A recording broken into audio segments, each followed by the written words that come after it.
तपाईहरुलाई चाहिँ अन्जान sir YouTube च्यानलमा हार्दिक स्वागत छ।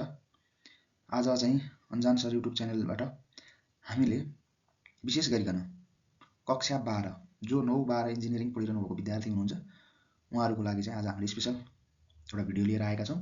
के भिडियो त भन्दाखेरिमा कक्षा 12 अन्तर्गत आरसीसी भन्ने सब्जेक्टमा जुन अघिल्लो वर्ष 2082 मा यानिबीको फाइनलमा आएको क्वेशनको एमसीक्यू क्वेशनको सोलुसन सेट लिएर हामी उपस्थित भइसकेका छौं। तपाईहरुलाई कस्तो लाग्छ हेरेर प्रतिक्रिया दिनुहोला र यस्तै अरु पनि सब्जेक्टको लागि तपाईहरुले लाइक कमेन्ट र सब्स्क्राइब र शेयर पनि गरिदिनु होला भन्ने अनुरोध गर्दछु है।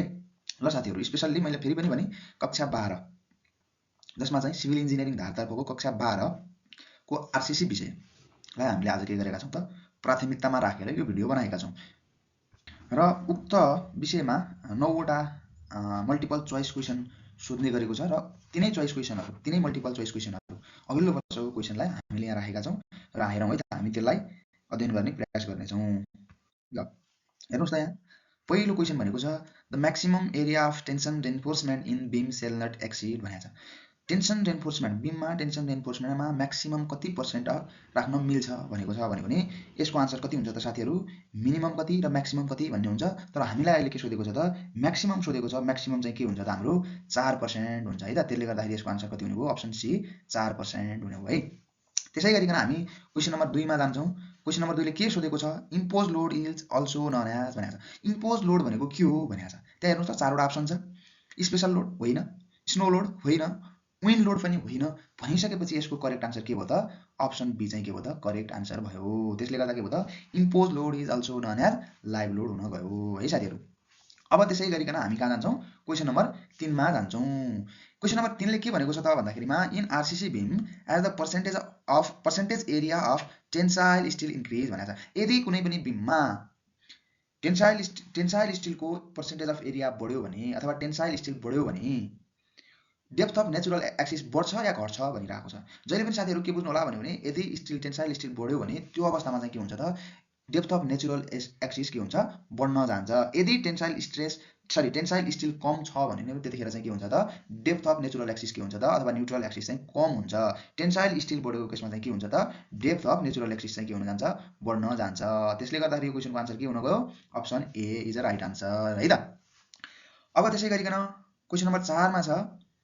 क्वेशन नम्बर 4 मा के छ त भने shear reinforcement is provided as भनेको छ। हेर्नु त शियर रिइन्फोर्समेन्ट प्रोभाइडेड कहाँ गरिन्छ अथवा कसरी गरिन्छ भन्ने कुराले सोध्न खोजेको। बटम बार टप बार भनेको छ। यो बटम बार टप बारमा प्रोभाइड यसरी गरिदैन।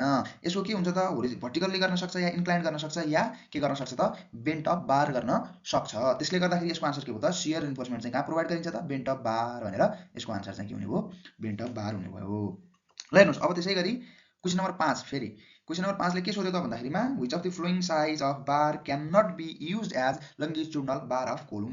ल हेर्नुस् त हामीले के पढेका छौं minimum diameter of bar in column भनेर हामीले 12 एमएम पढेका छौं। तर विद्यार्थीले यहीँनेरि के मिस्टेक गर्छ एकैचोटी 12 लगाइदिन सक्छ।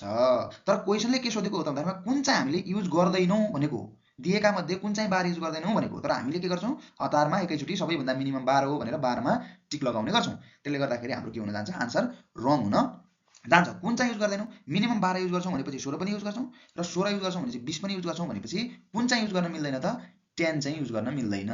त्यसले गर्दा यसको आन्सर के भयो त 10 एमएम हुन गयो है। ल अर्को क्वेशन छ तपाईहरुको स्टील सेक्सनबाट छ। स्टीलमा के भनेको छ त भन्दाखेरिमा net sectional area of steel plate भनेको छ। त्यो स्टील प्लेटको नेट सेक्सन एरिया कति हुन्छ अथवा त्यो निकाल्ने फर्मुला कुन हो भनेको छ। जहिले पनि नेट भनेको के हो त भन्दाखेरिमा टोटलबाट होल घटाउने हो। टोटलबाट होल घटाउँदाखेरि जति बच्छ त्यो चाहिँ के हो त नेट हो। त्यसले गर्दाखेरि यो क्वेशनको आन्सर चाहिँ के हुन जान्छ त भन्दाखेरिमा ए ग्रस माइनस ए होल गर्यो भने के आयो ए नेट हुन आयो है त साथीहरु। अब यसै गरी हामी क्वेशन नम्बर कतिमा जान्छौं त 7 मा जान्छौं। हेर्नुस् त यहाँ 7 मा क्वेशन नम्बर 7 ले के भनेको छ भन्दाखेरिमा wind speed in roof truss भनेको छ। रूफ ट्रसको विन्ड स्पीड निकाल्ने फर्मुला के हो भनेको छ। विन्ड स्पीडलाई हामीले के गर्ने गरेका छौं त vz ले इन्डिकेट गर्ने गरेका छौं। हेर्नुस् त सबैमा vz छ। यसमा कन्फ्युज कहिल्यै पनि नहुने। कुनैमा k1/k2 छ, कुनैमा k1 + k2 छ, कुनैमा k1 - k2 छ भन्यो भने हाम्रो यसमा चाहिँ के हुन्छ त भन्यो विन्ड स्पीडको लागि फर्मुला जहिले पनि k1 k2 k3 * vv हुन्छ। त्यसले गर्दाखेरि यसको आन्सर के हुने भयो option C is a right answer है त। यसमा कन्फ्युज हुन भएन।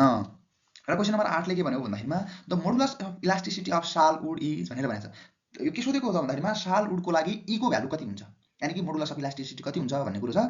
यहाँ टेन्टेटिभ हेर्दा 7, 12, 14, 16 छ। वुडको लागि कति हुन्छ त भने 12.7 × 10⁻² न्युटन पर एमएम स्क्वायर हुन्छ। त्यसले गर्दाखेरि काठ भनेको चाहिँ के त 12 भनेर बुझ्नु पर्यो। 12.7 × 10⁻² न्युटन पर एमएम स्क्वायर भन्छ हैन। अर्को पनि टिम्बरसँगै रिलेटेड छ। अर्को क्वेसन हेर्न सक्नुहुन्छ, quality of timber does not depend upon भनेको छ, अथवा डज नट डिपेन्ड अन भनेको छ। क्वालिटी अफ टिम्बर केमा चाहिँ भर पर्दैन त? म्याचुरिटीमा, टाइम अफ फेलिङमा, टाइप अफ ट्रीमा, साइज अफ ट्रीमा। हेर्नुहोस् त साथीहरू, अब म्याचुरिटीमा पनि पर्छ, टाइम अफ फेलिङमा पनि पर्छ, टाइप अफ ट्रीमा पनि के पर्छ?